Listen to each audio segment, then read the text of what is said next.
Good afternoon, good morning, good evening, welcome people to episode 256 of Dude and a Monkey. I am one of your co-hosts, Marc Foster, and I am not joined by Ian Loring. Who am I joined by today?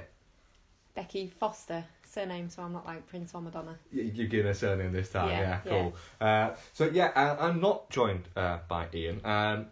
For those who don't keep up with events on Twitter, who don't follow us on Twitter, who listen to the podcast outside of that, Ian's actually taken a bit of a sabbatical and a bit of a break from movie podcasting. I don't want to speak for Ian, but I am going to. Well, actually, I do want to speak for him because he's not here to speak for himself. So Ian's kind of... I know a lot of things going on in his life in general. So films are just not being what they were to him, I would say, and he's kind of, in a way, as he's putting, I'm not putting words into his mouth here when he's not here, he's kind of fallen out of love with film a little bit, and so the podcast, although he enjoyed doing it, etc., the chats, he felt that from a film point, which it's a film podcast, he wasn't quite able to give it the absolute all, and Ian very much is one of those people where he's an all or nothing person. If he doesn't feel he can give the absolute everything to it, then it kind of feels like he's betraying the audience, I suppose, would be a good way to say it. So Ian's taken a bit of a back step from the movie side of the Damn You, but it means that he's going to put a lot more energy into the game side of the Damn You. So there's going to be a lot more streaming bits. There's talks of maybe not a regular podcast, but there's certain podcasts cropping up every now and again for that. And, you know, he will be coming on board for some of the podcasts, and he may well return in a permanent basis to the podcast. That is absolutely open to Ian himself. But it's not that me and Ian have fallen out or anything like that. We haven't at all. But it is just that he's taken a bit of a break from the movie podcast, and I decided that we're going to keep it going and see how it goes. So I'll be joined by some guest sort of co-host every so often, but I have a new regular co-host who is sat next to me. So we're actually recording in the same room, which is really strange for doing a monkey. You move a lot when you talk. I do move a lot. I do this when I'm talking with Ian as well. So there's a lot of arm waving and theatrics going on. So if people don't know, Rebecca is my wife. Why am I getting my Sunday name? Because Ian gets his Sunday name Ian. Well, that's just Ian though, isn't it? Well, that's your fault from the short for short, do you? I can't. No, I don't. No, I don't. So yes. So this is gonna be cool. We're gonna play around with the format a little bit every now and again, just as we sort of get used to different ways of doing it. Not saying that it's going to be better or anything like that, better ways of doing it, but it's just we can play around it a little bit more because we're not contrived by the fact that we're in quite literally different countries like myself and Ian were. Also, it's going to get a little bit boring, isn't it? Seeing as we generally watch films together. So we do, we just stick to the same format. So we're going to change the format. However, the first show, there is actually no change of format. We're still going to give you our usual news bits, which we'll go through in a minute. We're doing a retro review this week because Deadpool was out and nothing else has tried to go up against it. But the retro review is something we're actually going to do pretty much on a week-by-week basis, whereby we're going to put out a poll of films that we're going to select, the 4 films, and then people get to choose. So, for instance, this week the selections were Stand By Me. The next one was Akira, and then Donnie Brasco, and then Singing in the Rain. My horse won. And your horse did win with Stand By Me, which is quite strange because long-term listeners will know that Becky is actually our Stephen King correspondent. So it's quite strange that the Stand By Me won. It is. That's not why I did it though. I wasn't trying to cheat. No, it is. Becky's our Stephen King correspondent, and what I will say is we're reviewing Stand By Me. One of the news things we're about to talk about is the casting of the It film.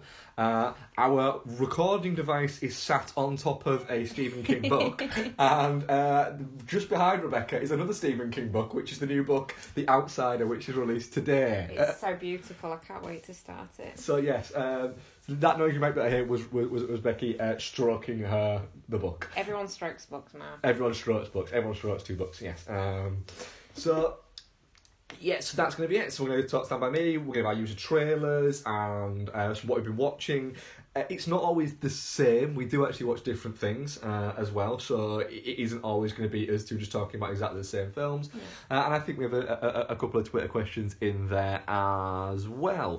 So, Oh, I'm not very good at thinking of on-the-spot answers to questions. well, neither are me and Ian. So, but we bitch and moan so much about people not asking us questions that people have started asking us questions, and the strange thing is we kind of always go, oh shit, at the end of it. So there is that as well. Let's get into it.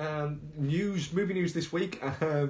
We do often try and sort of stay away from the movie news that isn't actually movie related, that's more real world related. So there has been the news today that broke with the Harvey Weinstein arrest, and he's actually pleading not guilty. He's surrendered himself to. He surrendered himself in. We've also had the Morgan Freeman is a wrong-un revelations. Oh, that one makes me really I know, sad. even God isn't safe from these things. Yes, no, I did steal your joke.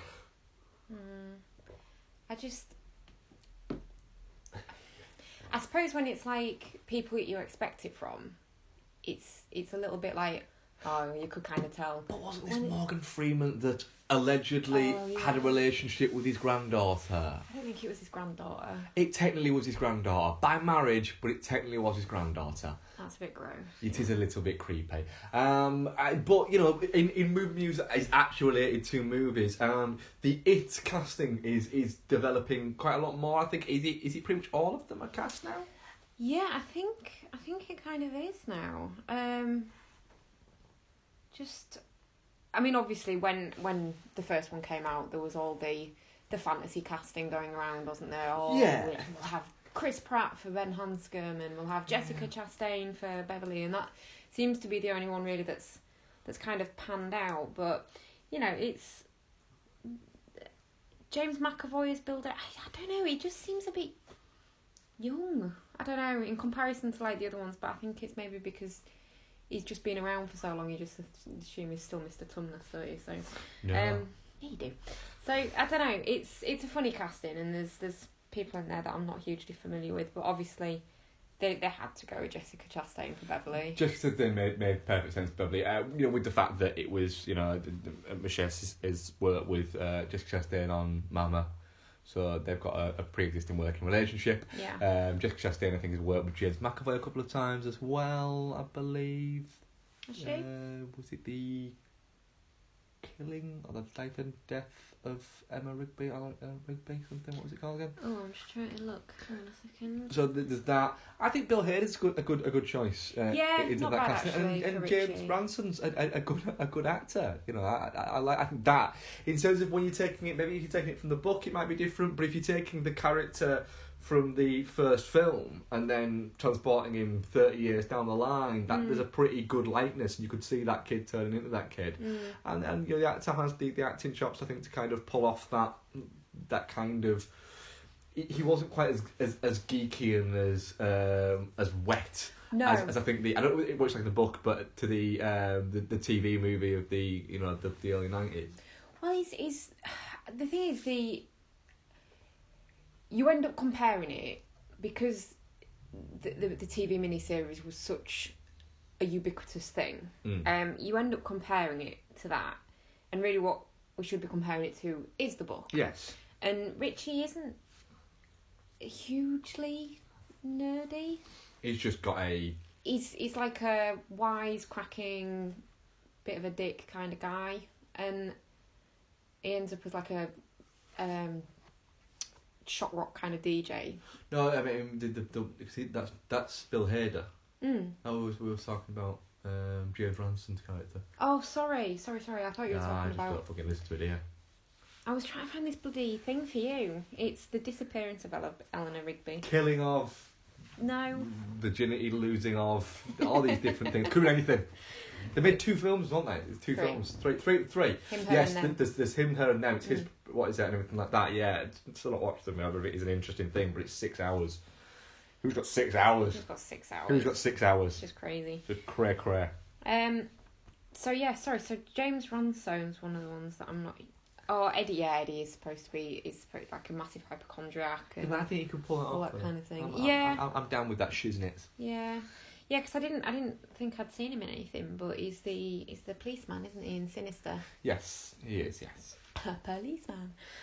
So yeah, I think it'll be fine. To be honest, it's you know, I think it's not a bad cast. I'm really excited for it, to be honest. Bill Skarsgård's come out and actually said that from reading the script, he says it is more of a... It's less than nostalgia and more... It's going to be more of an angry movie, apparently. Yeah. Well, I think obviously... Transported to now to modern times, was obviously it was a period piece, tapping into that, the current, though that it is kind of like 80s nostalgia. Well, I think like in, again, referencing the TV miniseries, it all the shit that goes down really is when they're kids, in that, all the really scary stuff. Yeah. And in the book that is the case, but Pennywise comes back pissed that they nearly beat him last time, and they've said it's going to be quite a lot scarier and quite a lot heavier, haven't they, than the first one, because obviously it's not going to be mainly a child cast, so they can do a bit more with it, I suppose. Most of the comments I've seen about number 2 is that they really hope that Bill Skarsgård tones down his Scooby-Doo voice a little bit, so we'll see. God, people really will fucking complain about nothing. I know. But yeah, I think, the returning cast are great. The kids are going to be in it again a little bit as flashbacks, aren't they? And Bill Skarsgård was great as Pennywise. First one, it wasn't like scary, I don't think. No, but I think it certainly had a freaky kind of tone to it. I don't think it's outright... It wasn't scary as such, but it definitely had an atmosphere to it. Definitely. And I think, though, when you read back on because in prep for that coming out, I read the book again, and it's creepy, but it's not as scary as I remember it being. But it's more kind of it's not scary to watch. It's you're scared for them. Yeah. I think is what I said when we did the review of it last time. You are watching them be scared, and that sort of it raises the tension. I think it does a really good job with that. So yeah, excited for it, to be honest. The adult half in the TV miniseries is definitely the weaker part of that story. And the weird ending. Yeah.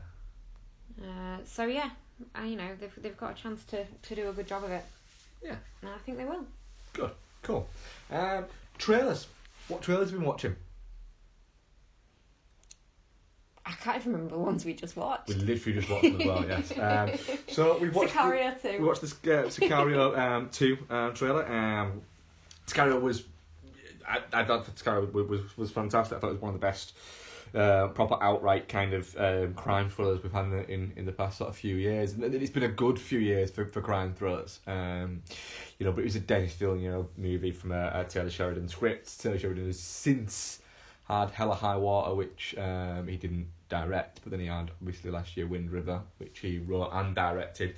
This one he has just written, and it's directed by Stefano Sommelier, who made... what did he make again? It's going to bug the crap out of me. He made Sabora, that was it, and has done the Gomorrah TV series. He's done all of those. So that's it does seem like it's outright going to be more of like an action crime thriller rather than a thriller crime thriller kind of vibe. What do you think? I think it looks really... I need to watch Sicario again, to be perfectly honest. I don't really remember it at all. I think I maybe fell asleep halfway through it. I think you must have done if you don't remember it, because it's quite a memorable film. Yeah. So I'm gonna reserve judgment on the trailer for Sicario 2 until I've rewatched Sicario. But as just a trailer, it looks good. Yeah, it's a bit of a year where Josh Brolin's gonna have a bit of a banner year this year, isn't he? He's just everywhere, isn't he? Yeah, he's Thanos and Cable, and then he's got this coming out. It's gonna be a solid year for that man, and good, because he's a thoroughly entertaining actor. I've always got on with Josh Brolin. I like Josh Brolin. And of course he said the immortal lines, Moto Panakeku. I love that film. Yes. Also the trailer for Wildlife, Paul Dano's directorial debut, written with Zoe Kazan. Yeah. Starring Carey Mulligan and Jake Gyllenhaal. What do you think? Slice of Americana, I think it's going to be. Yeah. It's very much a... It looks interesting. It looks a bit bleak. I'm not good with bleak, generally. Like, I have to be really in the mood for bleak movies. And it does look like it could be a bit bleak. And I'm not a huge fan of Carey Mulligan. No, but I will watch it. And I will try and... Because I go through stages, as you well know, where if I dislike an actor or actress, I will automatically hate their films. And it's a very stupid thing to do, and I'm trying to be very grown up and not do it anymore, but so hence we'll watch it. I don't know why I dislike her, she just rubs me up the wrong way. You think she's a Tory? Could be because she's a Tory.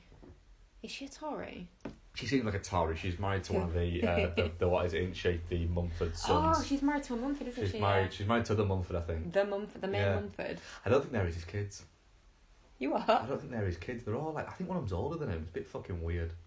Yeah, they're not his sons. They're not his sons. No. Fucking liars. Bad Tories. Bad Tories. Oh, she must be. She went to the royal wedding. It's fucking... Well, it's only Tom Hardy. Yeah, that's true. With his fucking bald head. He looks miserable as sin in that He that does. service. I've seen pictures of it because I didn't watch it, but I've seen pictures of it and he looks like he wants to die. The best tweet... Sorry, we're mild tangent here, but it's to prove the tangents will still exist. The best tweet of the royal wedding that I saw was somebody said that Tom Hardy mumbling the Lord's Prayer looks like he's still from a film where he's just about to murder you.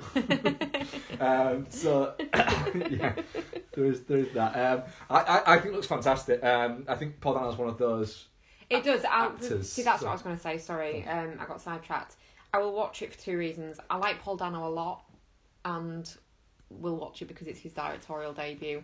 And Jake Gyllenhaal, he don't make shit, does he? No, again, short or long term listeners to the podcast will know my feelings that Jake Gyllenhaal is I think he's the best actor of his generation. Don't get me wrong, I still very much like Tom Hardy and Ryan Gosling. I think they're both fantastic actors, but I do think that Jake Gyllenhaal has kind of managed to slide under the radar a little bit for quietly being probably the best actor of his generation. Yeah.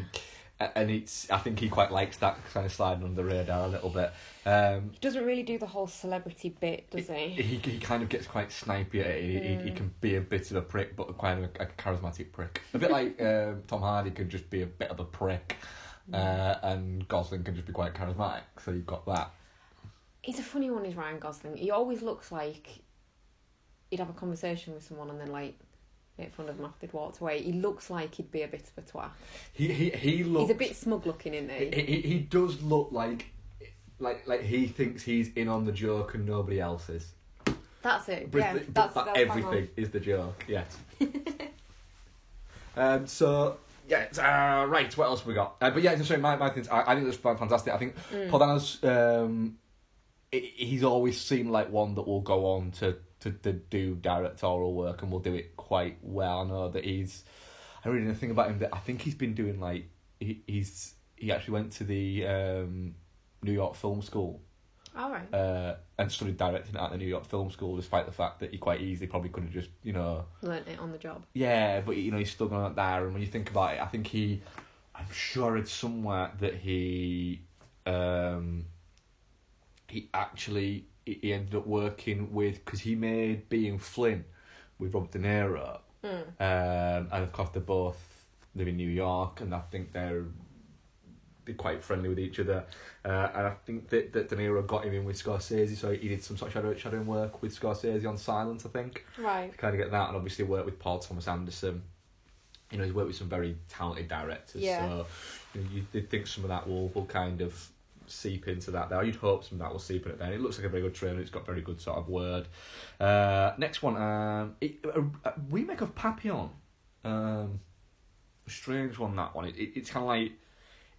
It's not like a big, huge remake as well, with like hugely recognisable stars. It's a remake starring podcast favourite Charlie Hunnam and Rami Malek, and Tommy Flanagan also turns up there, and a few other, it's that guy from That Thing. Yeah. Actors there. Yeah. It looks like it's very much it's not going to be like a straight up shot-for-shot remake. They're going for a little bit more of the more out there elements of the of the books, rather than the, what is it? It seems to have vibes of like Refn's Bronson in there in terms of that. I mean, it looks very good. Just full disclosure, didn't realise it was a remake, so that's just how stupid I am. No, that's weird, that, because I remember I've actually watched Papillon, the Steve McQueen, Dustin Hoffman film, with you. No, you haven't. No. Many years ago. You're just telling lies. Stop trying to gaslight me. I'm not trying to gaslight you. You are. Anyway. But yeah, it looks fantastic. Yeah. I mean, The Lost City of Z, I think, was the last time we saw. The last time we saw Tone and Black screens was King Arthur, which I really enjoyed. And then, we had The Lost City of Z, where Tone was taking on a different role. He wasn't trying to be a movie star, he was more trying to be an actor. And I think The Lost City of Z is a fantastic film. Yeah, it is, yeah. And the final one, I think, is the Sisters Brothers from Jacques Audiard, the director of Prophet. Right. French. Yeah. Yeah. What do you think of this? Another one with Jake Gyllenhaal. Yeah, he's gonna have a busy year as well, hasn't he? Yeah. Honestly, I scrolled past something about this earlier and saw it had John C. Reilly in it. Figured it must just be some stupid comedy of the ilk of that horrendous thing that he did with the guy out of Elf. What's his name? I like Step Brothers. Step Brothers. I like Step Brothers. Nobody likes Step Brothers. Many people like Step Brothers. Do they? Yeah, they do. Anyway, so I assumed it'd be something stupid like that. It actually looks really good. I actually think that looks good. What do you think? Yeah, I'm very much up for it. You've got John C. Reilly, Joaquin Phoenix, Jake Gyllenhaal, Riz Ahmed, Rutger Hauer, Carol Kane's in there. That's a cast. That is. It looks like it's going to be a lot of fun. Yeah.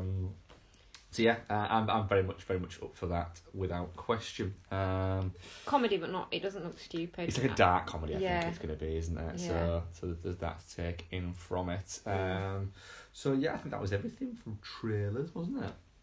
Yeah. I think so. Anything else that you saw? I can't think of anything else that I saw. Let me double check on our little thing. See if there's anything else that jumps out. Nope, it was just that. So Happy Time Murders. Oh, the Happy Time Murders. Yes, we did. Yeah. Oh, actually, no, there is two more. There's 3 more. Okay, hell. Bloody hell! Drop the yeah, ball, we're Marc. shit, aren't we? Yeah, that's my fault. That. Yeah. Happy Time Murders. Go on then. Muppets with an R rating. I think it looks fucking hilarious. Yeah, you do think it looks hilarious, don't you? I'm not sure. I don't know. I'm a little bit on the sense of. I know that you can't be everything sacred, but I'm a little bit like, do you know what? Do we need an R-rated Muppets movie? I just don't think we do. I just don't think we... Do you know what it is? Well, it seems a little bit like... What? It seems a little bit like the Muppets reigns have been handed over to people who fucking really like Rick and Morty and have wanted to make something that they can show to their friends who really like Rick and Morty. And I don't like Rick and Morty, so I don't give a shit.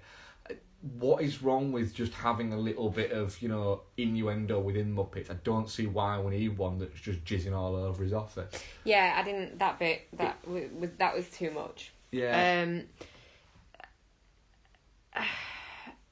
I'm hoping it won't all be like that, because I watched that and it was just like, yeah, you took it too far now. Yeah, that's the danger of it, I suppose. Yeah, I'll watch it. I'll probably laugh, but I am a little bit. Do we really need it? It looks funny. It's I don't know. It's trying to be a bit of a Who Framed Roger Rabbit type vibe, isn't it? But Who Framed Roger Rabbit isn't R-rated. I'm aware of this. But can we also add the fact that it's also fantastic? Yeah. Yeah. Well, obviously it's not going to be in the. It does feel a little bit like you watch it and go. It looks a little bit more Last Action Hero than it does Who Framed Roger Rabbit. Oh, I love that film. Nobody else did. I could watch that like monthly. Yeah, I could barely watch it when I saw it. It's got Arnold Schwarzenegger in it. You love anything with Arnold Schwarzenegger in it. Yeah, but that's a long film. He's good. I don't know. It's one that I'll have to.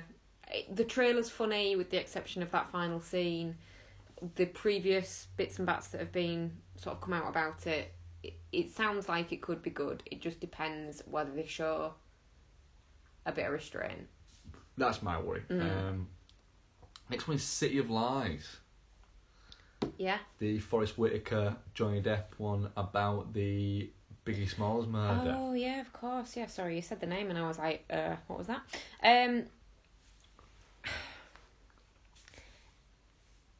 Handled right, this could be a really interesting film. Yeah. Handled right, it could be.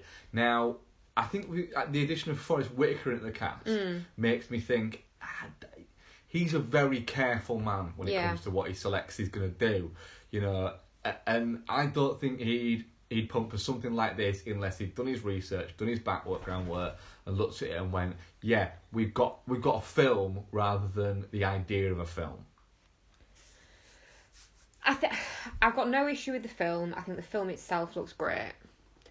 Honestly, though, people just need to stop giving Johnny Depp work because he ain't very good anymore, and he's really troubling to look at. He does look like a man that's doing his best to turn it into a bad waxwork of himself. He does. Well, do you know what he looks like? He looks like an ageing alcoholic, which is what he is. Yes, yeah, you could argue. You know, that, yeah. His face is all puffy. The whites of his eyes aren't white anymore. He looks like he's going through some shit.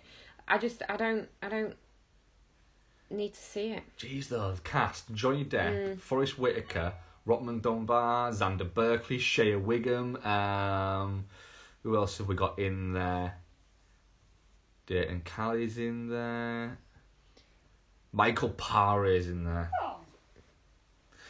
So yeah, I'm very much up for that. And then finally, Shock and Awe, the new Rob Reiner movie. I didn't do that on purpose, by the way. I should have done. Said I could have smoothly gone. I'm moving on. Let's segue into our main review. So yeah, Shock and Awe. Yeah. It's brave movie. Well, it's angry Rob Reiner. Yeah. And I like angry Rob. I like non-angry Rob Reiner. So yeah, I'm very, very much up for this. You've got Rob Reiner with Woody Harrelson, Tommy Lee Jones, James Marsden, Mila Jovovich, Jessica Biel in there, and it's the investigation into the Bush administration's reasons for going to war with Iraq. It doesn't look like it's going to be pulling any punches, though, does it? Rob Reiner doesn't seem like politically he's been pulling any punches for a couple of years now. He seems like he's a very, we had this conversation after we watched the trailer the other day. Rob Reiner's a very, very smart man. A very smart man. And he's respected within Hollywood for being one of the good guys, and I hope in a few weeks' time he doesn't come out to be an Uncle Touchy. Oh God, can you imagine? I wouldn't. I still would watch When Harry Met Sally quite regularly and love it. So every New Year's Eve. Every fucking chance I get. So yeah, there is that. But he's got a lot of respect within the industry and within general, I think, journalism as well. So yeah, it's him being a bit angry, and then when you've got Woody Harrelson in there, Woody Harrelson has makes his political compass quite well known, so there's that as well. This is one that I'm very much looking forward to. It's gone up there as one of the most anticipated movies of the year, I'd say. Yeah, it does look really, really good, really interesting. It's not necessarily something I know a huge amount about. I think it's not necessarily something that a lot No. a lot Well, that's about. it. I think that's why it'll be really interesting. Yeah, you'd hope that it is a bit of that it's not just a telling off. Yeah, like it's got more behind it. Unless actually it needs to be a telling off. I hope there's a balance there. Yeah. So there is for that, and moving moving swiftly on. Fucking seamless. There, from a new Rob Reiner film, we're going to go back in time twice. We're going to go back in time, first of all, we're going to go back in time to 1986. We're going to go back 32 years. Yeah. 1986, when I was 4 and you were 3. Woo! Yay, fuck you. Old man. Yes. Yes, I am. So we're going to go back then. But then when we go back then, we're also going to go back to 1959. Wow. When only like 2 out of the 4 of our parents were born. So, 3. That's mine, innit? No, yeah, my dad was 57. Yeah, 57, so 3 out of that. Cool. We're born. Yes, we're going back to 1959. Not that you guys out there need to know that. No, you didn't. It's fine. But you might have wanted to. Might have wanted to. So you want to go back to Stand By Me. I think I know I've spoken about Stand By Me on the podcast before, in passing, because we watch it quite regularly. But we're going to do a full, more in-depth review of it now. So it's the Rob Reiner movie. It's based on a short story or a novella. Yes. That'd be correct, from different seasons. Weirdly enough, the book that we're actually resting our recording device on at the moment. Well, it's out because obviously with us reviewing this, I wanted to reread the story to see, I think, how they compare. Yeah.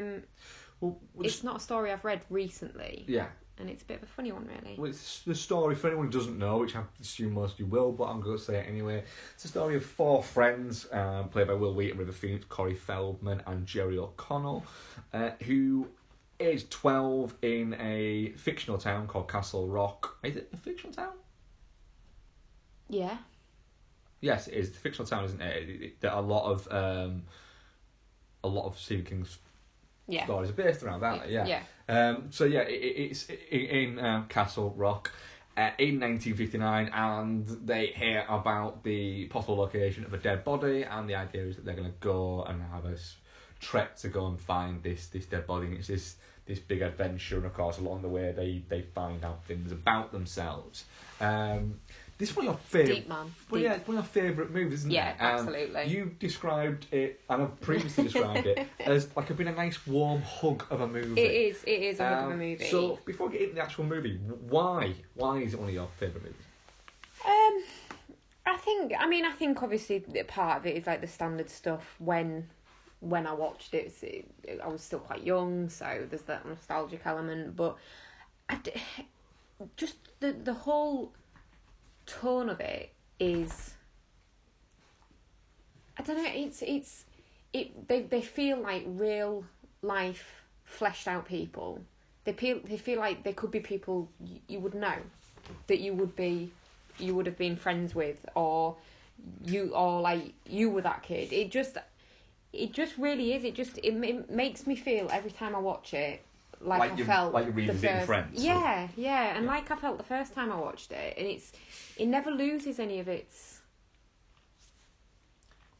appeal, I suppose. I've never watched it and gone, oh, do you know what, I can't be fucking bothered to watch the rest of this. I've seen it too many times. I know what's going to happen. I'm tired. I never feel like that with it, and you have to watch it till right at the end of the song on the end credits, because it would just be rude not to. So I don't know. It is just one of those films for me that I could watch it an infinite amount of times.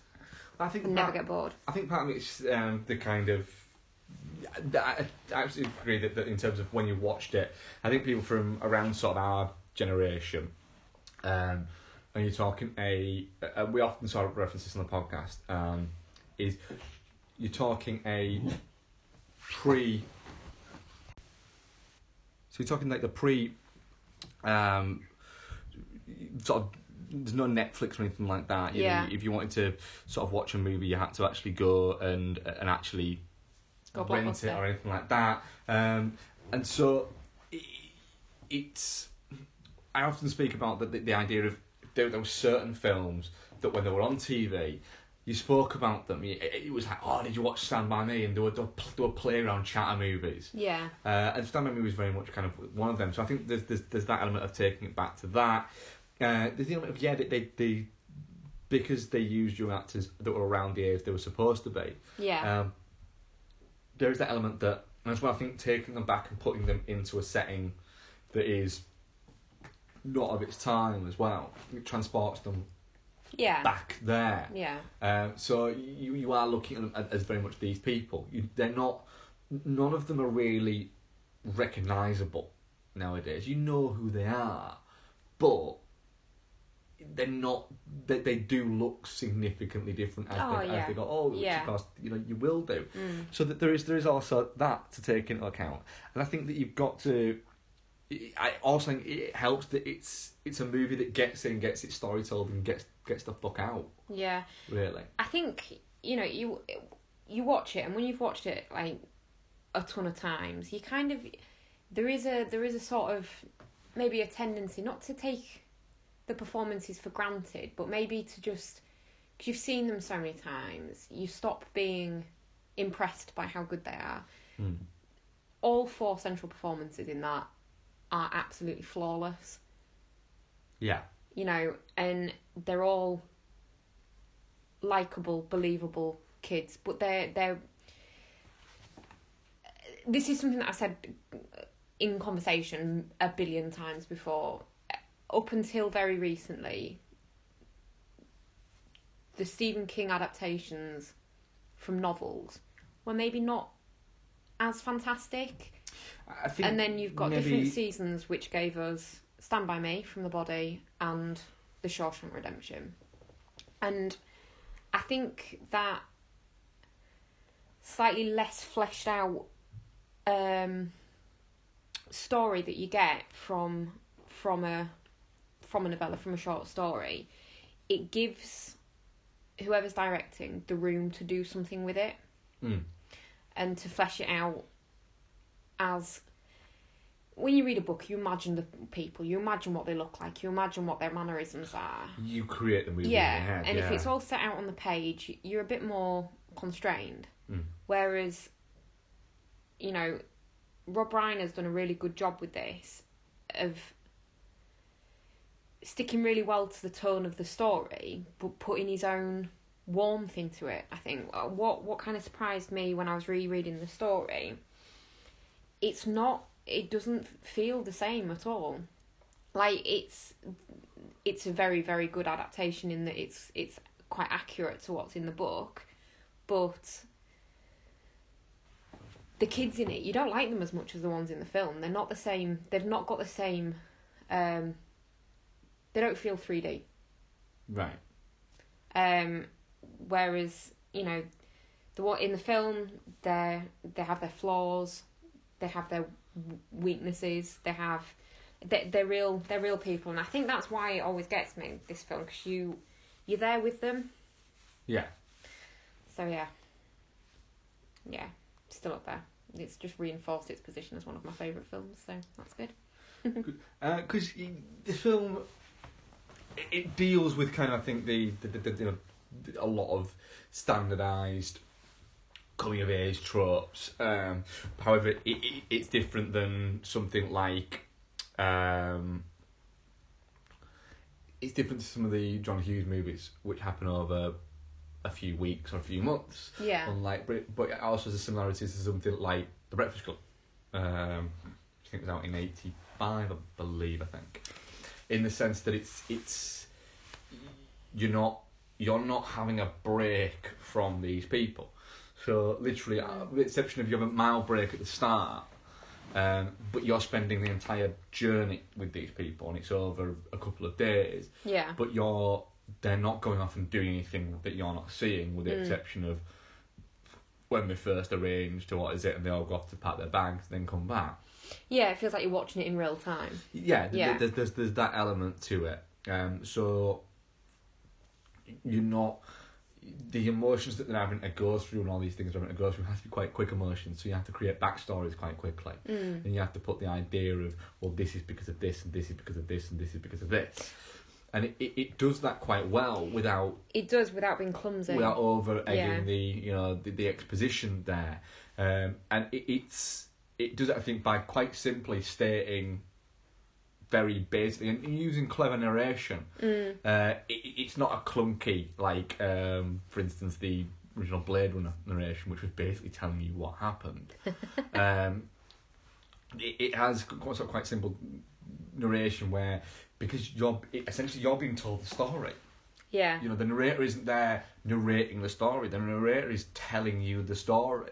You know, he's the bits in between what the people are saying in the book out loud. Yeah. So yeah. it's a clever way. It's a clever way of doing it, as having it. him typing it up and writing down that story for the first time. It gives them that.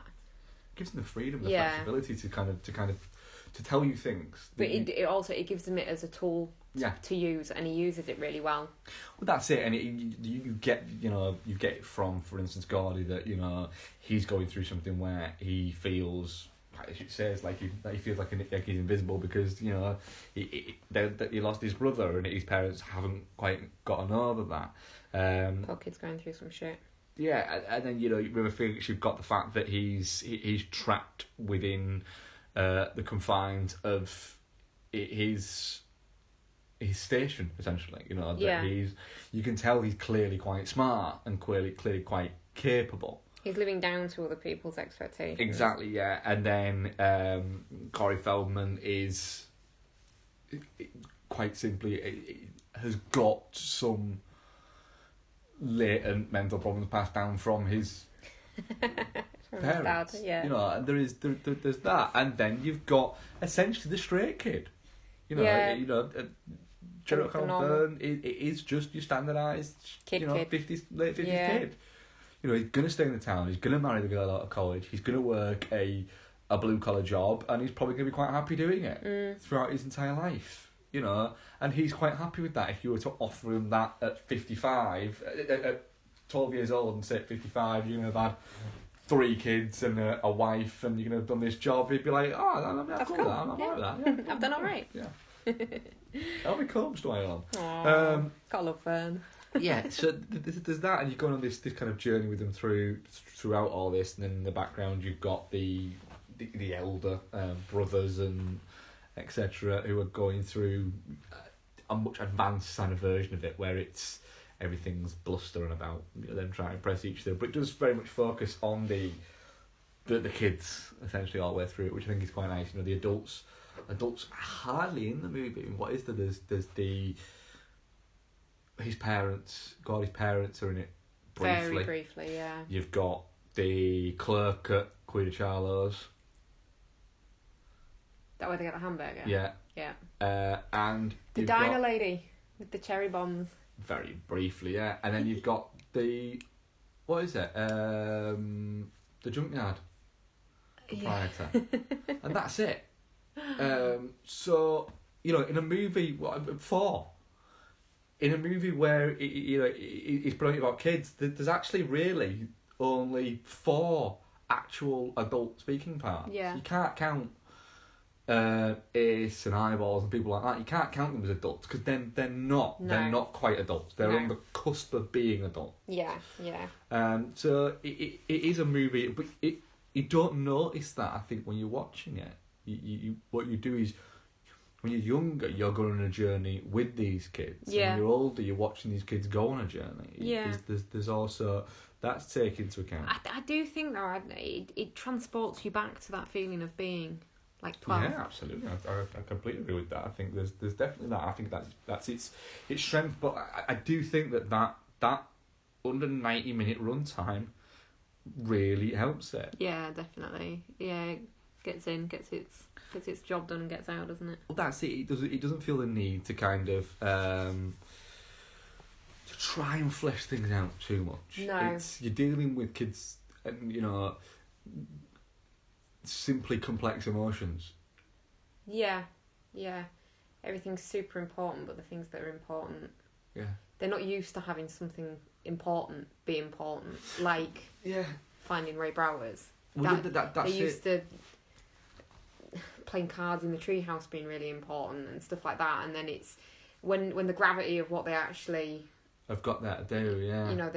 It's this adventure, and it's once it becomes really real to them, and I think the reactions from them are all just, they're so genuine.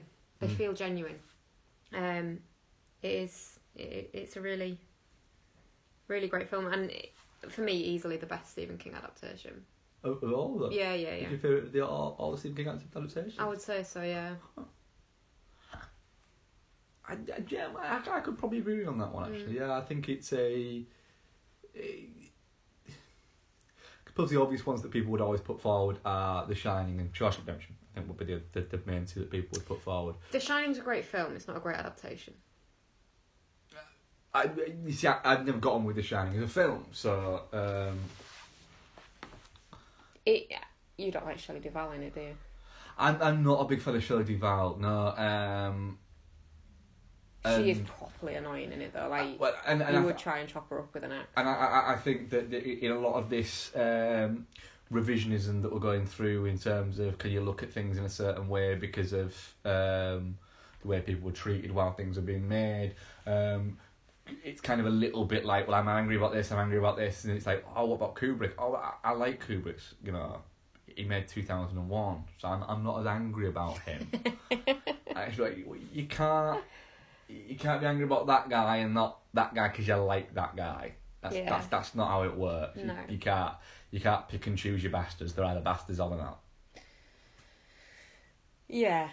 But then there's the whole separation of art and artist. Yeah. It's I very much like The Shining. I think it's a really good film, but it's not a great adaptation. Yeah. So there's that, and then what was the other one you mentioned? Shawshank Redemption, I think, would be the one people would put forward as being like the go-to king adaptations. It's great. I don't think it's as good as Stand By Me. Not by quite a long way. It's a very long movie, isn't it? It's very long. 2 hours 20, 2 hours 30, I think. Rewatching it, it's a touch cheesy at points. I don't think it's handled quite as well. What Rob Reiner has done here is he's, like you say, he's made a reasonable length movie from a short story. Frank Darabont made a very long movie out of a short story, and it does feel like it at points, I think. I think Shawshank Redemption is one of those movies that's better when you're watching it. Yeah, probably. Not in the Stand By Me as such when you're watching it, but I mean in general. Better than you remember it as being. It. I think the fact that... don't get me wrong, I love Shawshank. I really do. And, every time I've watched it, I've really enjoyed it. The difference for me here is I think, I'd probably quite like to rewatch Shawshank again at some point. Yeah. Whereas Stand By Me, if it's ever suggested... do you fancy watching Stand By Me, it would just be an instant yes. Yeah. And we do watch it quite regularly, and it never gets old. You don't get bored of it. You've got to give it a reasonable gap. You can't watch it every week, but it's satisfying to watch every time you watch it. Yeah. So, I think that you've got to take that into account. It's rewatchability, and it's rewatchable because it is so good. Yes. I'm guessing that we're going for a definitely not shit on that one from the both of us. Yeah, definitely. So yes, what have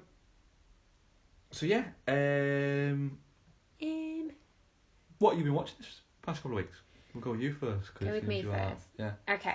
I'm hosting and you're today's co-host and I'm hosting, so that's how we usually do the thing. Alright, why'd you neck in? Okay, so in addition to what you've watched, because we can do the rest of them kind of jointly, can't we? Watch Wonder Woman. Well, just quickly, last thing on Stand By Me from that there. Go for it. One thing you did say was it is kind of a shame with the fact that you've got the 4 lead actors are all very, very good in it. Yeah. And the point that you made after we watched it was River Phoenix sadly passed. Yeah. Corey Feldman has fucking gone off the reservation completely. However, I do still state that everybody Is should this about listen the bloody to the choreography. Yes. Don't read the book. The book's probably terrible. But get the audio book. Get an Audible free trial. And get the choreography. It is pure gold. You fucking love that, don't you? I've listened to it more than once. It is good. And it's about 9 hours long. Yeah. The choreography is magnificent. So yeah, Corey Feldman, you kind of look at it and go, I wish he could have a bit of a renaissance, but it just doesn't work with him now. He's a bit too weird. And then I think to be fair, he's a product of stuff that he's gone through. You could absolutely argue that. And then you've got Will Wheaton does Star Trek conventions. Yeah, and Jerry O'Connell. Is Jerry O'Connell in prison for tax evasion at the moment or something? I remember reading. He can't be. I'm pretty sure he probably is. I'm not pretty sure. I'm vaguely, like, maybe 3% sure. I'm pretty sure. Not really though. Pretty sure. 90%. Yeah, 90% sure. I'm 70% sure. I'm 90% sure. And of that 70%, maybe 12.5% of that is actually me being sure. So Jerry O'Connell, just type in Jerry O'Connell prison. I'm pretty sure he's in prison. Maybe. I don't think Might he be. is. Right. Well, I'm pretty sure he is. So let's just say he is, and if he isn't, he can try and sue us. Jerry O'Connell. Let's have a look. We're gonna live check if Jerry O'Connell is in prison. I think we probably shouldn't, and then apologise. No, I refuse to apologise to Jerry O'Connell about him actually being in prison when he might not be. I don't think he is. News: Jerry O'Connell. Nope, Jerry O'Connell is not in prison. He's apparently going to be in The Big Bang Theory, so it's almost the same. I think it's maybe worse. Prison. Where have I made this up from? I don't know. You talk some shit, don't you? He plays Sheldon's older brother. Oh God. Yes. They need to let that fucking horse die. But he's still very popular. Nope, he's not in prison. Live googling Jerry O'Connell out right now. Yes. So yes. So next, what have you been watching these past couple of weeks? All right. Okay. So, like I say, the couple that I've watched in addition to what we've watched together, Wonder Woman was the first one. I didn't catch it at the cinema. You took Isabel to go see it. No, I didn't take Isabel. She couldn't go. She wasn't very well. No, she was something, but I didn't end up going with Isabel, did I? Did you go without her? You absolute bastard. She really wanted to see that as well. Yeah, I thought you'd taken her. No. Do you take her after? No. You absolute bastard. Yeah, not impressed at all. What was me not taking Isabel to Both, to be honest. No, the film, I thought it was very underwhelming. Cool. She was really fucking annoying. And the thing is, I don't know if I can even expand on it. I just really didn't rate it at all. And it properly loses its shit in that final section, doesn't it? It just completely loses its way and becomes a weird... It does become a CGI nightmare. Yeah. I still have issues with a certain scene. I need to rewatch it. Oh, which scene do you have issues with? The scene which goes over the wall. Oh, yeah. Onto the front there. Because they just shoot her legs. They've got machine guns, yeah. They just shoot her legs. Take her out. Yeah. They wouldn't just aim at her shield. And when I said about this... No, it's a risk thing, isn't it? When I said about this, both Ian and Noel told me that I was being really fucking nitpicky about that. No, I don't think you are, to be honest. Thank you. It just... It's such a shame as well, because... She's fine as Wonder Woman. I thought she was very good, It's yeah. a decent performance. One thing that did get me, actually, though, right? These chicks on this island are supposed to be there to sort of be ready if war breaks out, and it looks like, what's his name? Ares? Yeah. He's, like, stirring shit up again, right? World War fucking One was going on. How did they not notice that? That's a weird shield. I still don't understand. But then what is the point of them? They're just going to live in a bubble. My thing there is that they live in this weird bubble, and then they're doing all this warrior training, and then literally just a few Germans with some machine guns come, and it's fucking chaos. Yeah, like no one's sailed through that patch of sea before. Well, there's a lot. Yeah, it's a bit like the whole Wakanda thing, isn't it? I've not seen that either, have I? No, sorry, I didn't take you to see that either. No, you didn't. No, I didn't. Yeah. To be fair though, Moving swiftly on. to be fair, I didn't want to go and see that. Because you hate black people. I do not hate black people. I don't like seeing super hyped films. No, you don't actually, do you? It really bothers me because the contrary bitch in me wants to be disagreeable. Really? So I'd prefer to either see it right at the start before the hype gets too stupid. Can't believe the hype. Or later. I will watch it when it comes on Sky or something. I'll absolutely watch it, and I'm honestly a little bit gutted that I didn't. I think there was timing issues as well, wasn't there? Where you had to go see it for the podcast, and we just couldn't work it out, so we could both go. Yeah. But I want fuss. No, you weren't bothered missing about it getting up that early to go and see it.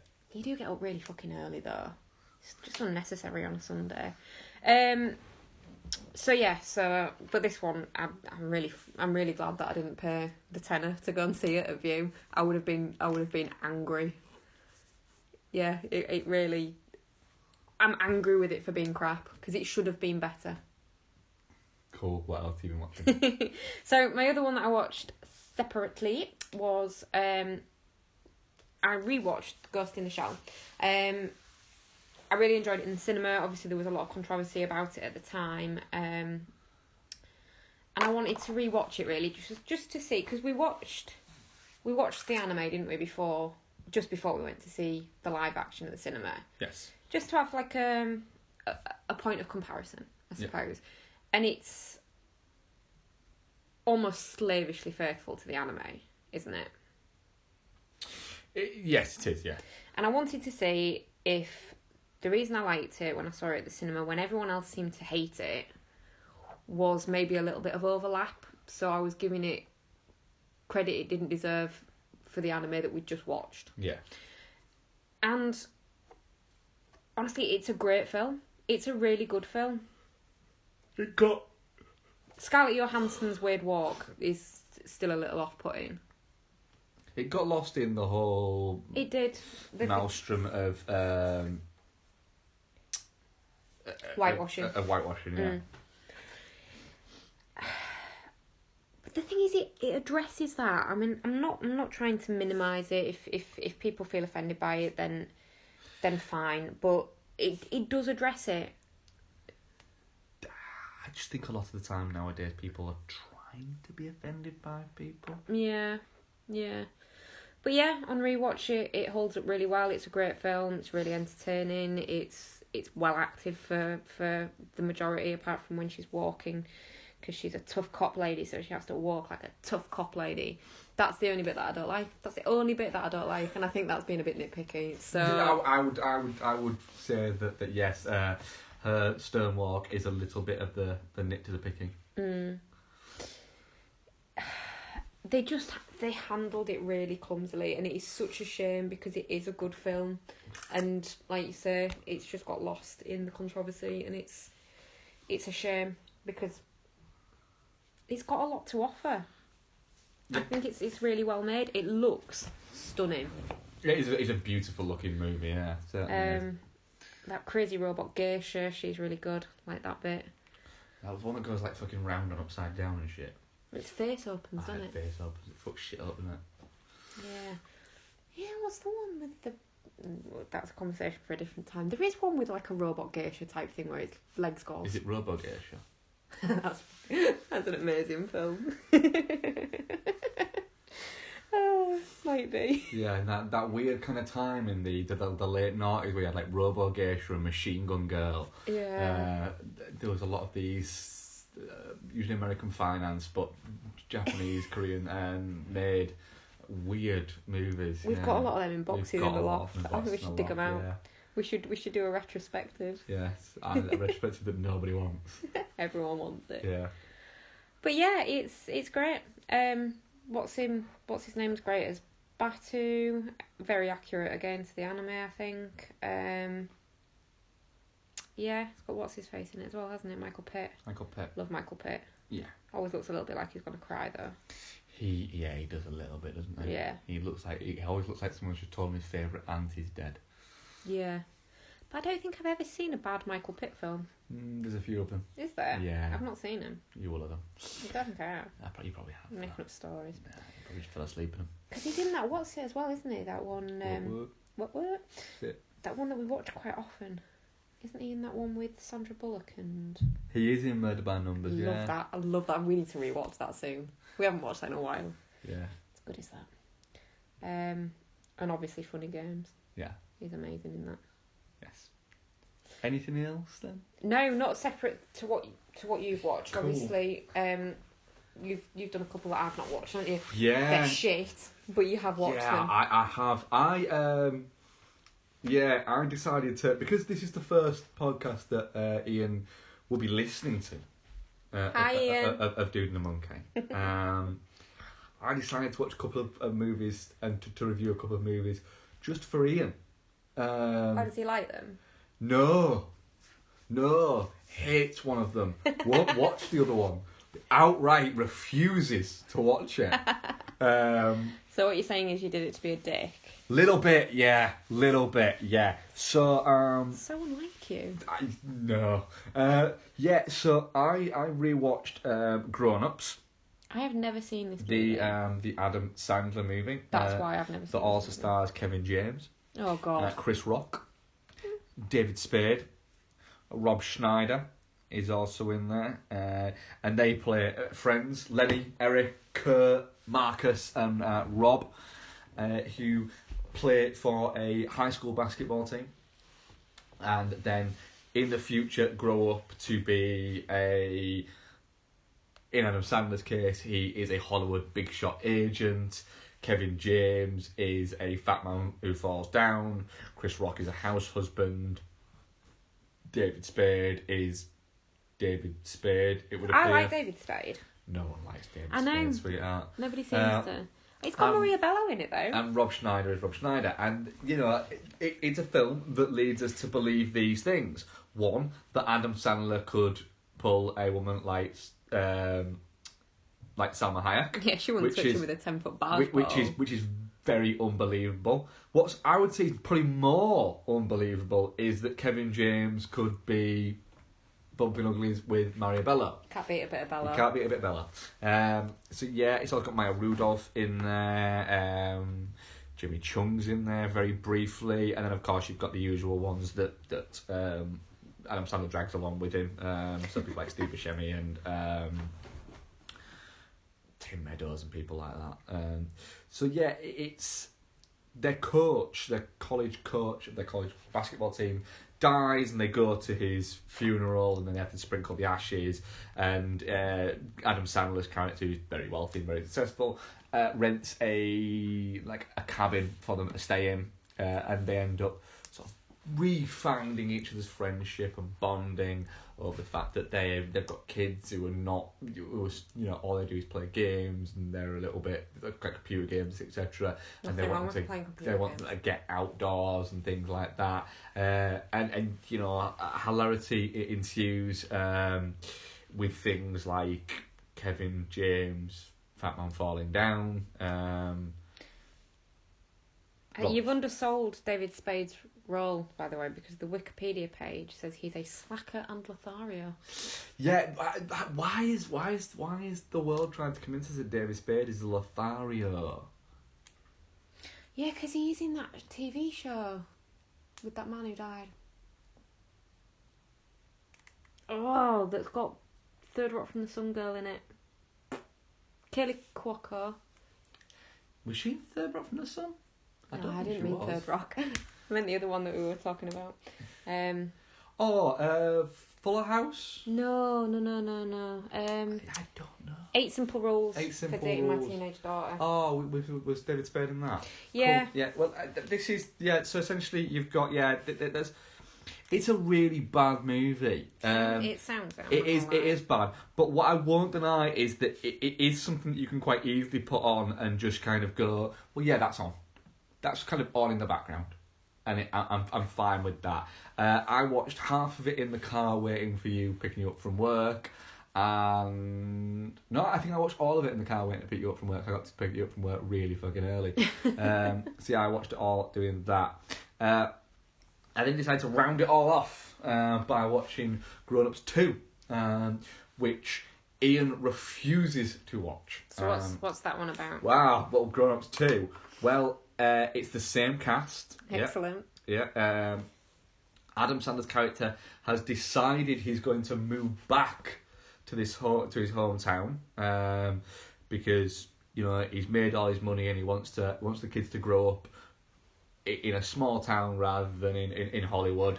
And the film opens up with them having settled down and formed a life in this new sort of community for themselves with a moose on the loose in their house that keeps on urinating on people. And it doesn't get much better from there. So the idea for this film is that Chris Rock... I like Chris Rock. Yeah, well, he's married to Maya Rudolph. It's their 20th anniversary. And Maya Rudolph forgets. Uh-huh. And she's mortified that she's forgotten. But Chris Rock thinks it's great that she's forgotten. Okay. Because he can then lord it over her. And then they come up with the idea Sounds healthy. Of throwing a party. Uh-huh. And hosting it at Lenny's house because he's got the biggest house. And therefore, if he throws a party, he'll be able to lord it over even more. And the whole film just seems like it is just an excuse for them to have a bit of a party. And not even like the characters, the actors, to have a bit of a party. Do they need an excuse? It cost $80 million, this movie. How Right? did it make 247 million? What is wrong with people? This was just at the point where Sandler could still make money. Adam Sandler's name could still open a movie. And Grown Ups did really well itself. Grown Ups made it's like $340 million, something like that. But yeah, it contains it contains scenes where you've got Taylor Lautner doing flips, just repeatedly doing flips because they play him and a few others play Mino Ventimiglia and you just butchered his name. what is his real name? I think it's Ventimiglia. That's what I said. And Arnold Schwarzenegger's kid play like essentially like douchebags. Okay. College douchebags. Interesting. Yeah, it is a horrendous piece of shit. Really, it's fucking awful. For some reason, Shaquille O'Neal plays a police officer in it. Yeah, it makes no sense at all. And I implore you, Ian, to please watch Grown Ups 2, because I want to hear your reaction to quite how bad it is.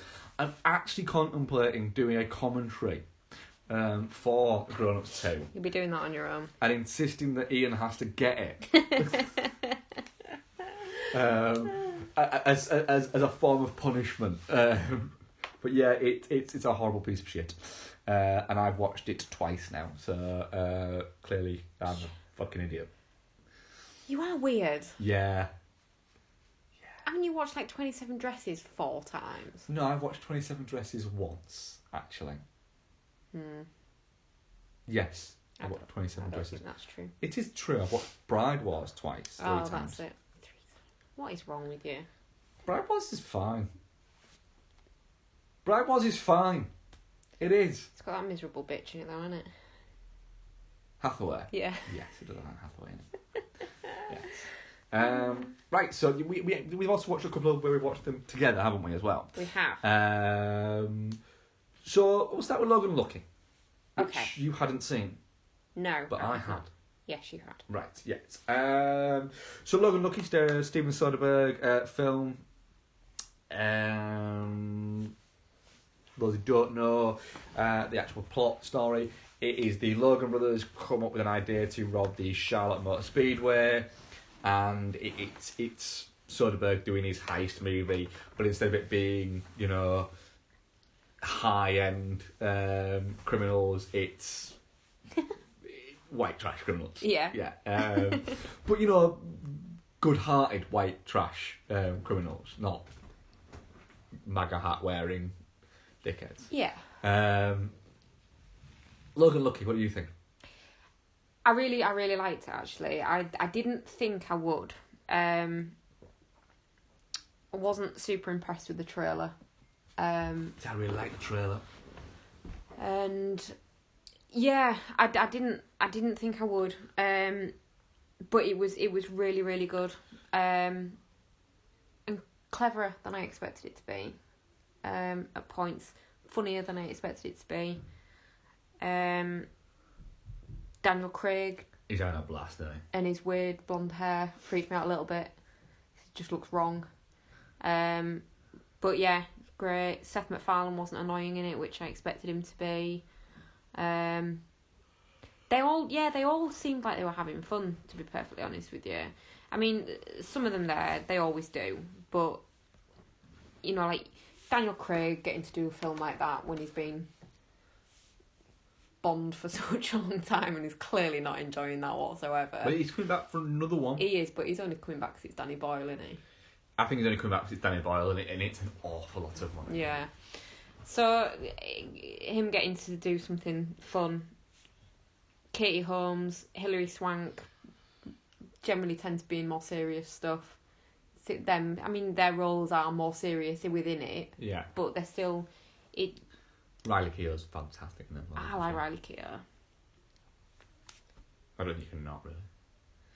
I don't probably like her for the same reasons you do, though. Why do you think I like her?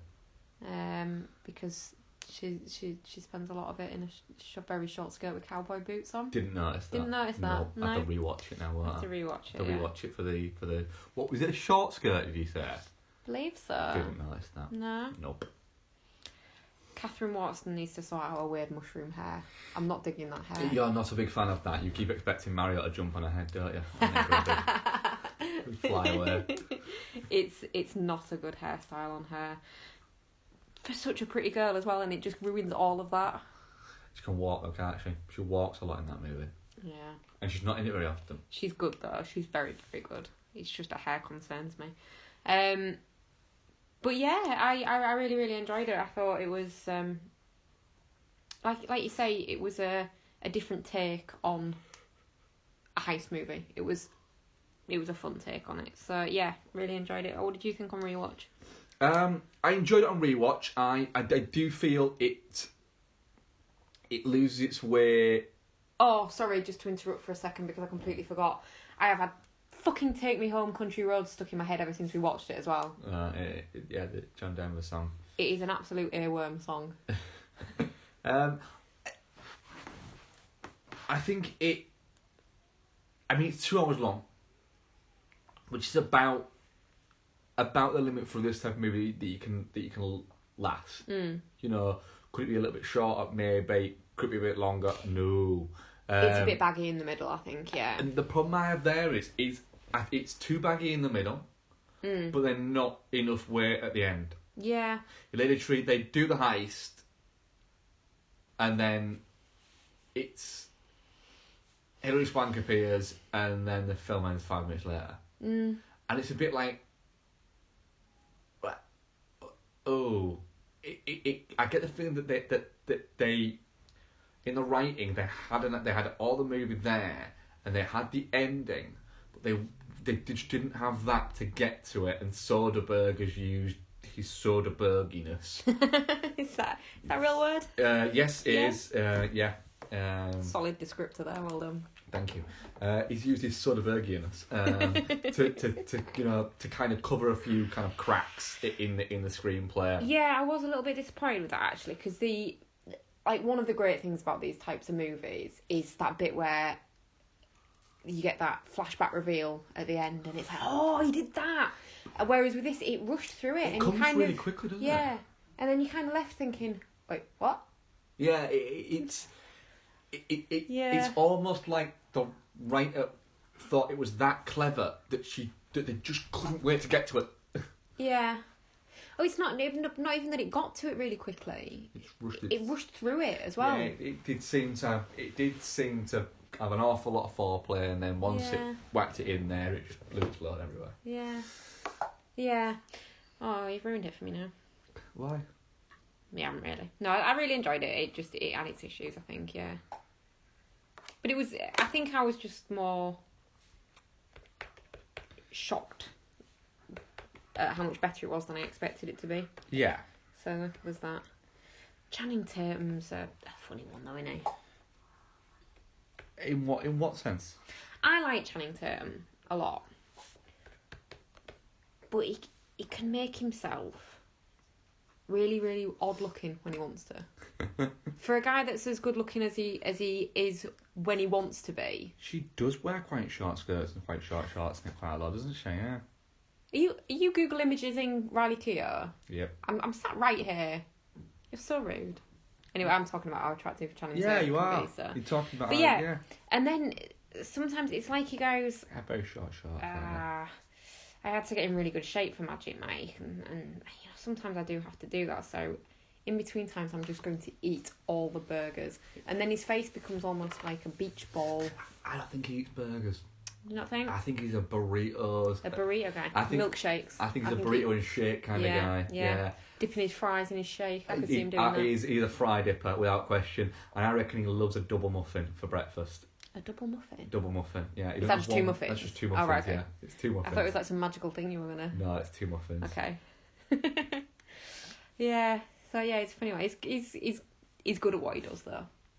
He's very good. It's trying to tell me he's good at playing the everyman but turned up. That makes sense. I find it mind blowing that this guy started in Step Up. It is mental, isn't it? Yeah.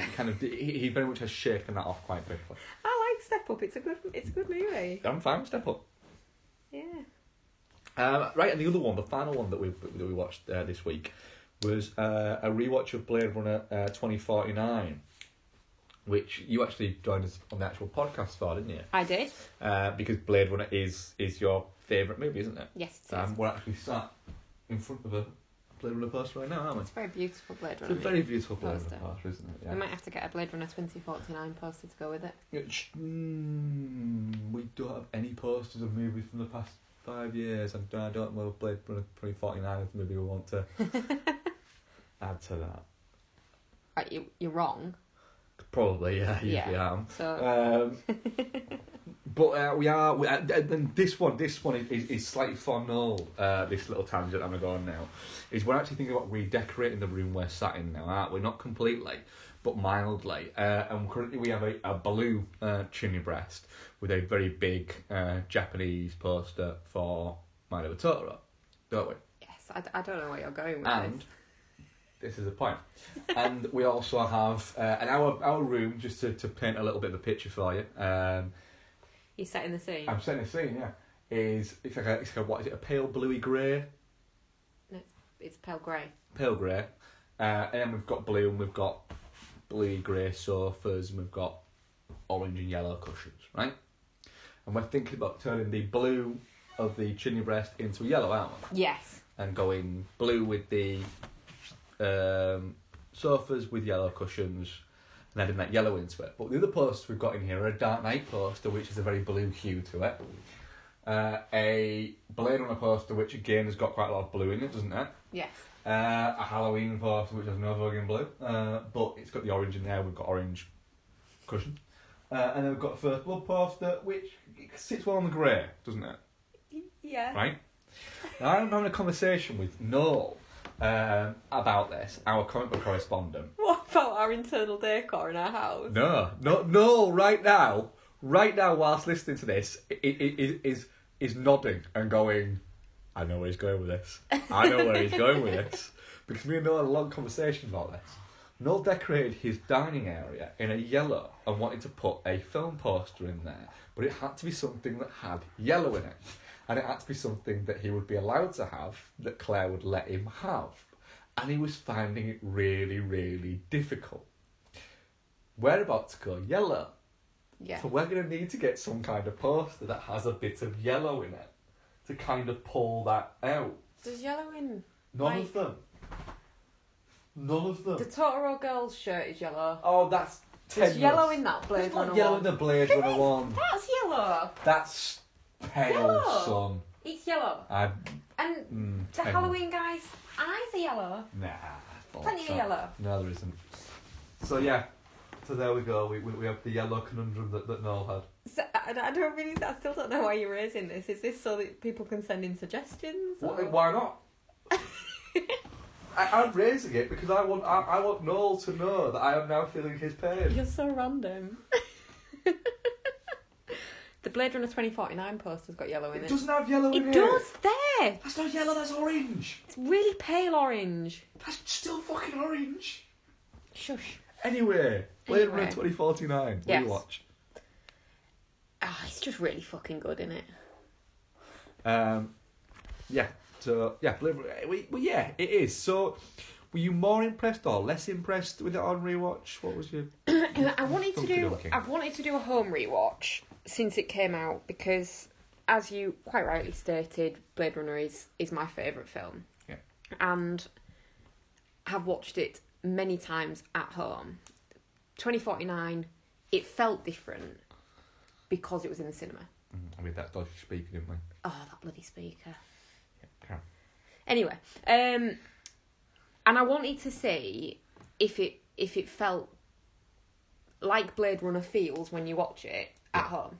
And it's a different experience. And had we seen it in a cinema without a dodgy speaker, I think the experience would have been better. But it was great seeing it on the big screen, and it is deserving of a watch on the big screen. But I think it wraps you up in its world better when you watch it at home. Yeah. You know, you sit with the lights off and you watch it, and you know, there's no one else munching popcorn around you.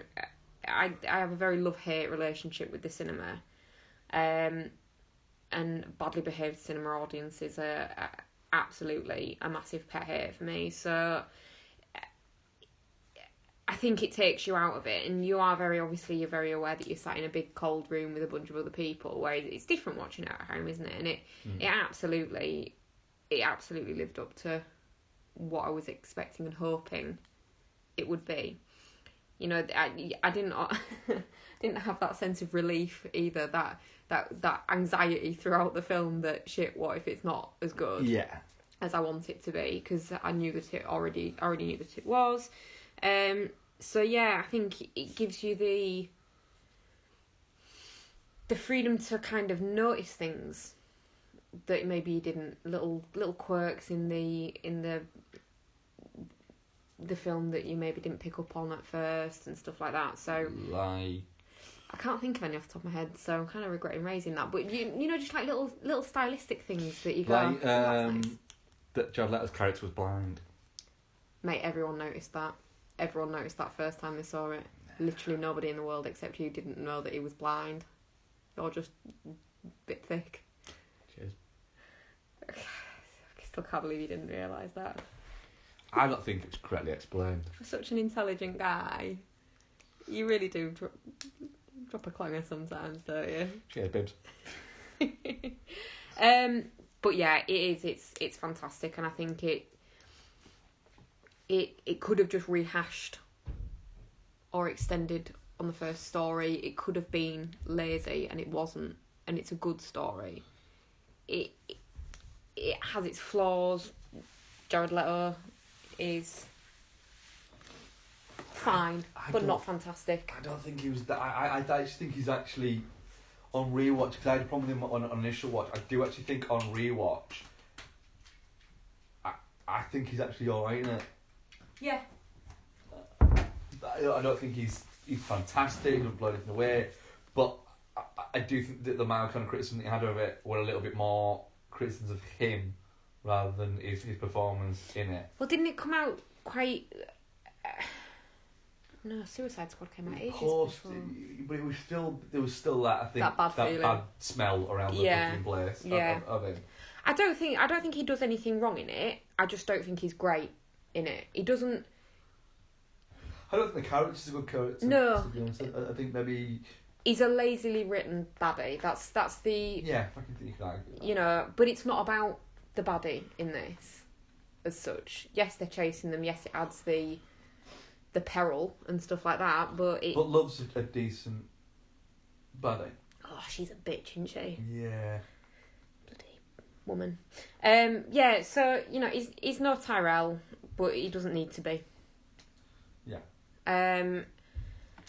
So yeah, I think. It's. I know people have their criticisms of it. With regards the representation of the women in it and stuff like that, and that all blew up a few weeks after release. Basically, all the women are just like most of the women in it are like essentially sex objects. Joy is she's just there for his satisfaction. The pink-haired girl who is Kenzie Davis. Yeah, she's in what's it, isn't she? Black Mirror. I was trying to remember what I recognised her from. You see? I don't know. She's in other stuff. Yeah, come on. Of course she's in that one that everyone San soils the Junipero. loins about. San Junipero is really good, actually. It's fine. No, it is good. You're just... See, you're miserly about stuff as well. You just don't like you've just decided you don't like Black Mirror. You've seen like 2 episodes, one of which you liked, which was the one with what's-his-face's son in it. Wyatt Russell. Yes, which is very, very good. It's fine. Oh, you're a twat.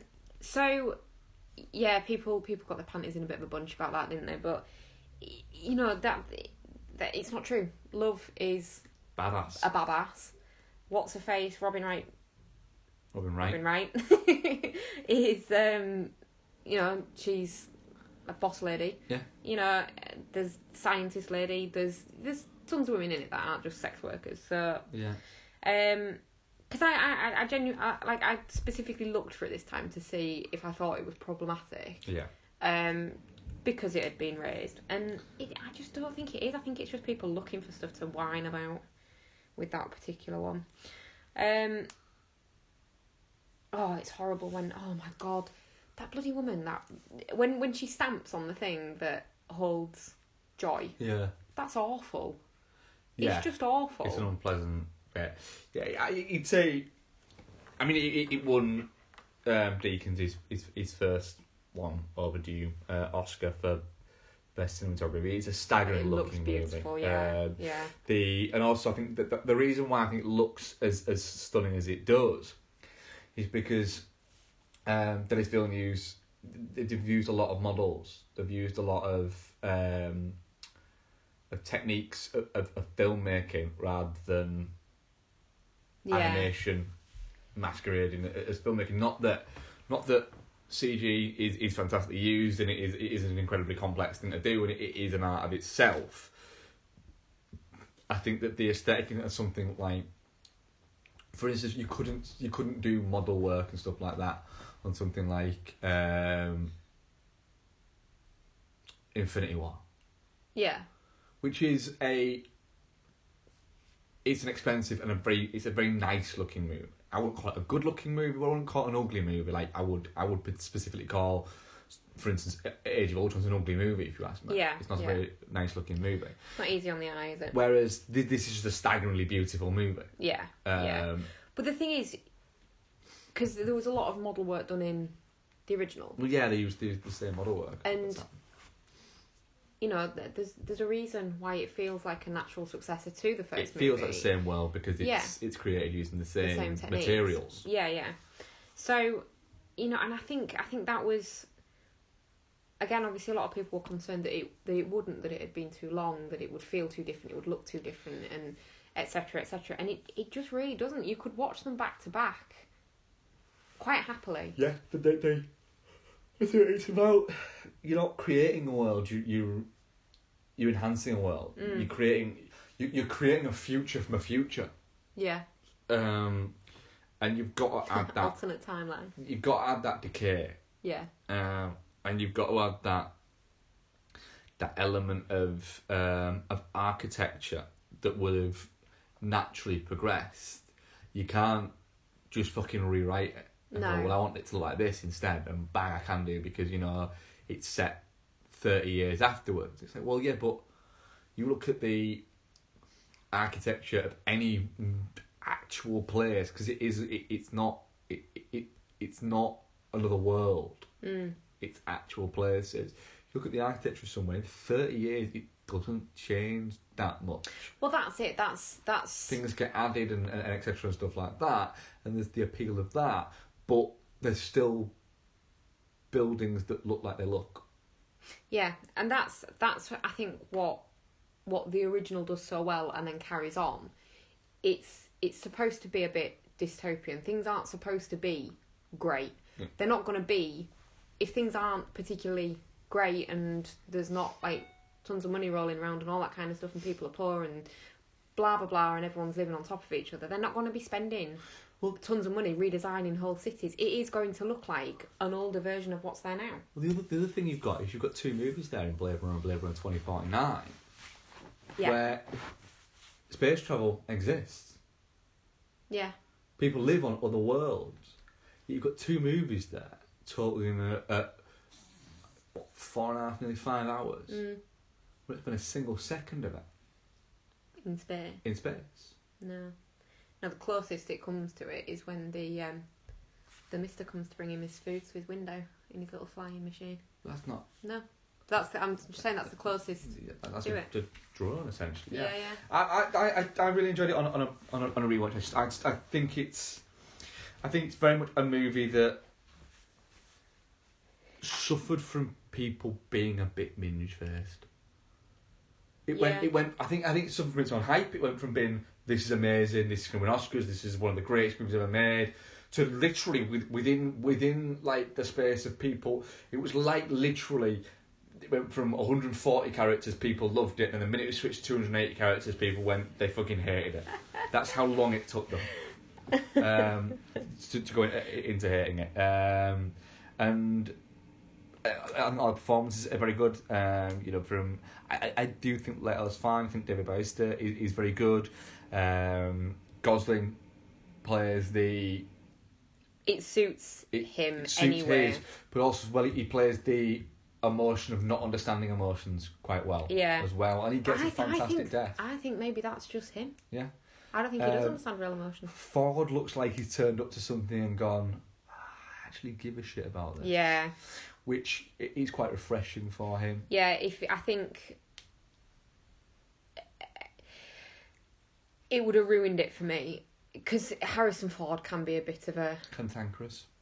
I was gonna say a different C word, but yes, he can be, and he is about Star Wars, and I like Star Wars. I wouldn't count myself anywhere near being a rabid fan. For actual, real, proper fans of Star Wars, it must really piss them off that their sort of hero of the piece kind of guy is a twat about the movies that they love. It must do, and it would if he'd come out and been all Harrison Ford about Blade Runner.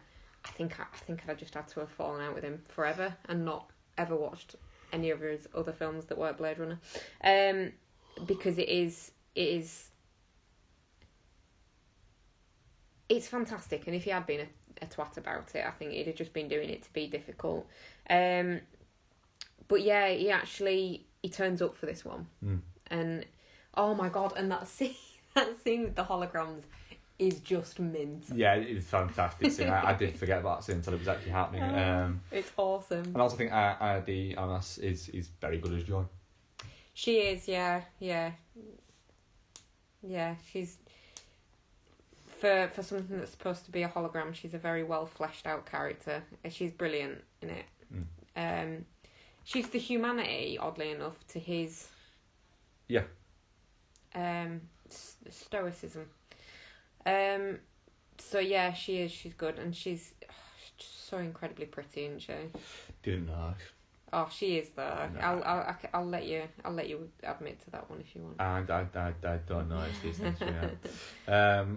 Right. So yeah, that was what we've been watching.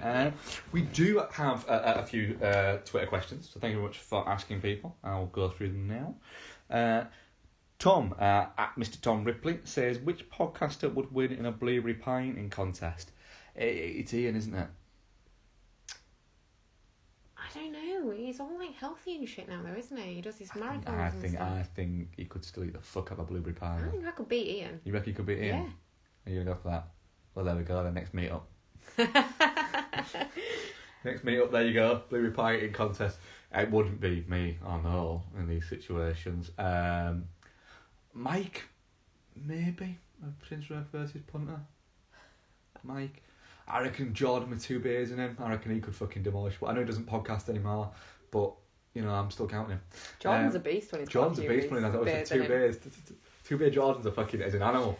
First night Jordan. First night Jordan. Love first night Jordan. Second night Jordan's not quite so happy though, is he? Punter Paul of the Chinsbucks Punter podcast says,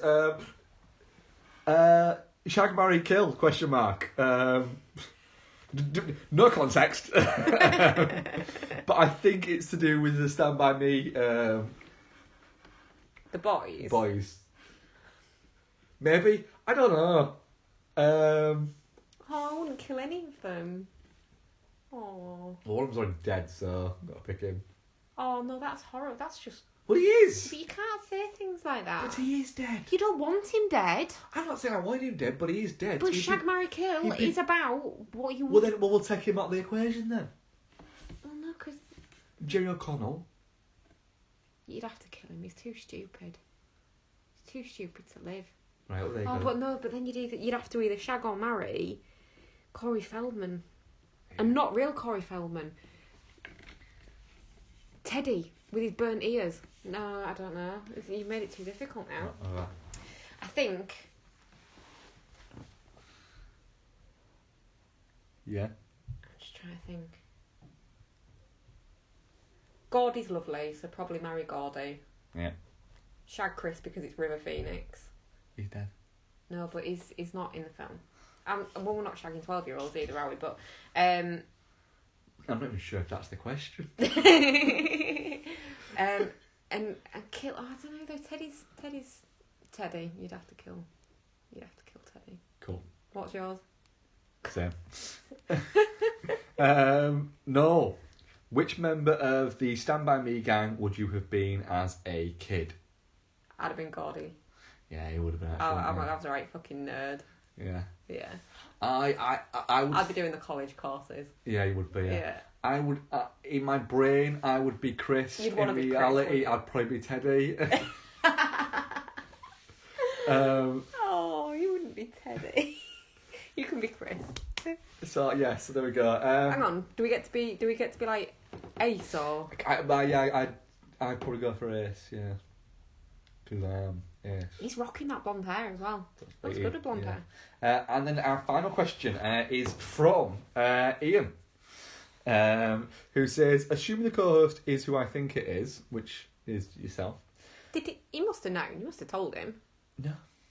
He's sneaky bastard. What film do you most oppose each other in view on? What film do we absolutely disagree on? Well, anything with that guy you like. The Biodome guy. Pauly Shaw? No, because I'm right. You like Pretty in Pink, do you? Oh, like shite is Pretty in Pink. And I think you're just so wrong. That fucking dress. You've got to get past the fact that you don't like the dress, because the rest of... The only Harry Dean Stanton film you don't like.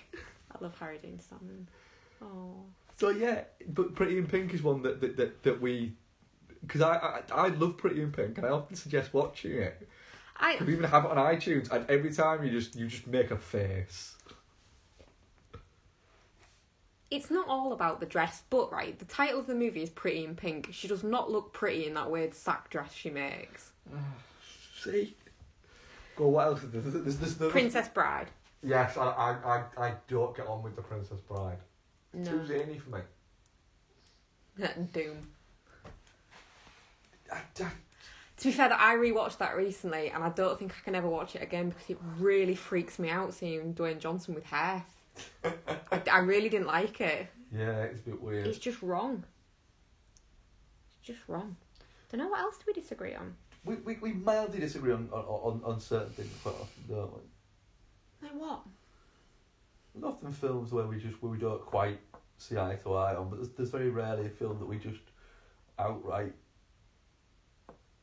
don't. You don't like the Silent Hill movies, which you're just wrong on. I'm not. You are. Cabin in the Woods. You love Cabin in the Woods, and I didn't like it, did I?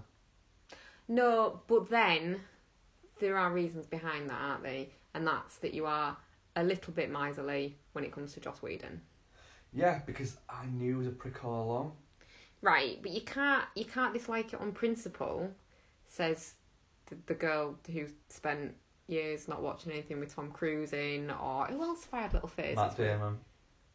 Did I have a Matt Damon phase? Matt Damon phase, yeah. Who else? There's been loads, actually. Been quite a few, yeah. Keira Knightley's on my shit list at the moment. Fair enough. Yeah. Yeah, so we do tend to sort of disagree on certain films sometimes, don't we? Well, you are wrong a lot, so... No, I'm not. You are. No. And I will get you watching more Pauly Shore movies. Son-in-Law's a great movie. It's the one where he plays like a caveman. I know there's Encino Man. Yeah. He doesn't play the caveman. Brendan Fraser plays the caveman. Oh, back when Brendan Fraser was kind of like... He's like a... Cervical, yeah. Yeah. Oh. Poor Brendan Fraser. Poor Brendan Fraser. Dwayne Johnson's stolen his career. Literally, like Brendan Fraser turned up to set and went, "Cool, we're doing J2," and they went, and the Rock went, "Ooh, no." Do it, Brendan. But it is. It is true though. Like, and it's like. I get the feeling that Dwayne Rock Johnson took him for a coffee and went, "Brendan, I hate to be done. I break this to you, man." But his hand on his shoulder and just went, "People just don't love you anymore." And then did a little pep pop of love, and Brendan Fraser just sat there and went, "At least the Rock told me it straight." Yeah. As he went out and literally stole his career. I think the Rock would tell you straight though. But I don't think Brendan Fraser would have been in Fast and Furious. No, or Baywatch. I could have seen him as being Baywatch actually, as Mitch. Actually, yeah, as a successor to David Hasselhoff rather than a replacement of The Rock, yeah. Yeah. Yep. Poor Brendan. Do you think they made a deal? Do you reckon, like, The Rock gives some kickbacks? Well, I stole your career, but he's a little pity check. A little pity check. Yeah. You can mow my lawn. Oh. Oh, poor Brendan. No, The Rock mows his lawn, I guarantee it. No, he just doesn't dare grow. Yeah, he just stares at it. Yeah. The little eyebrow. The eyebrow thing, and the fucking grass just goes, "Shit this off." Fucking gone. Yeah, so what we're basically saying is Brendan Fraser is The Rock's pool boy. So, How yeah. did we get onto this? Who knows? That's the beauty of a tangent. So next week, because we are coming to the end, because that was our Twitter questions. Next week, well, Ian's back next week, not permanently, I don't think, but Ian is back next week. We're also joined by our Star Wars correspondent, Steve, at TGV73, to review Solo.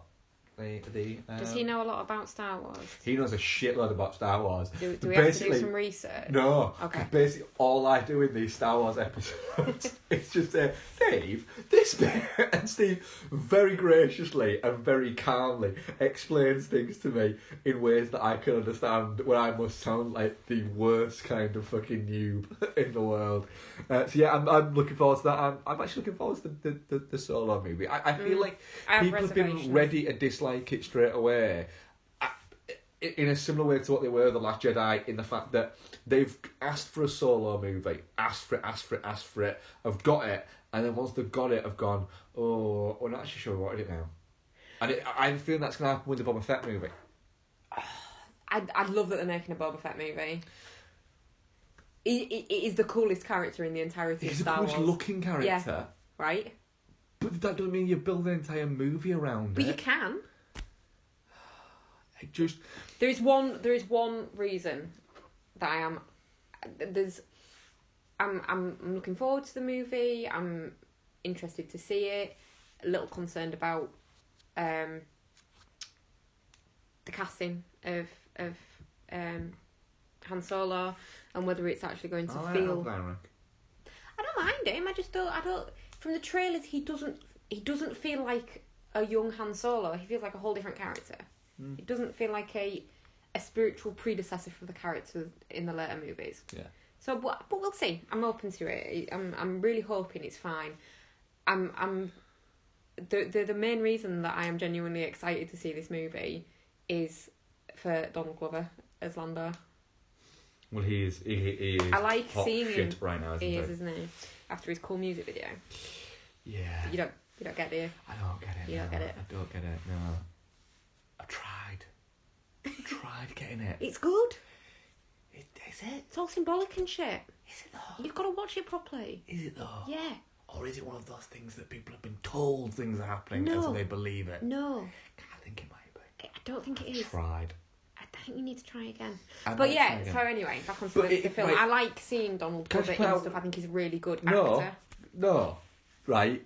I need to finish my point I was making. Alright, fine. If somebody makes a music video, right, that you then have to watch an 18-minute video that explains it. You don't have to watch an Yeah. 18-minute video that explains it. I think a lot of people do. Just watch it properly. No. Yes. No. Yes, I will.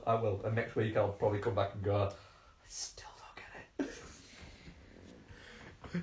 So, yeah. That Atlanta that he's in is supposed to be really good as well. We might have to give that a watch. We might have to give it a watch.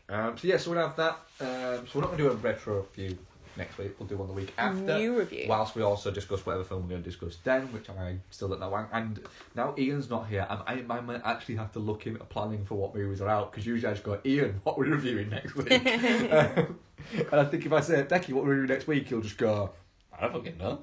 What's out? What's out? I didn't even know Solo was out this week. So, so thank you very much for joining us for your first episode as co-host.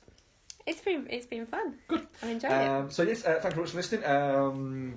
The YouTube channel, please subscribe to the YouTube channel. The more people that subscribe, the sooner we'll get a actual page for it, and we can start upping the content and upping the whatever it is that Ian's kind of doing that. Ian's doing a little bit on that with the gaming bits. We could maybe film you podcasting so that people can see how animated you are. Maybe we should. You sound like, when you listen and you're not in the room with you sound like you're quite calm, but you're flailing all over the place, aren't you? A wild exaggeration.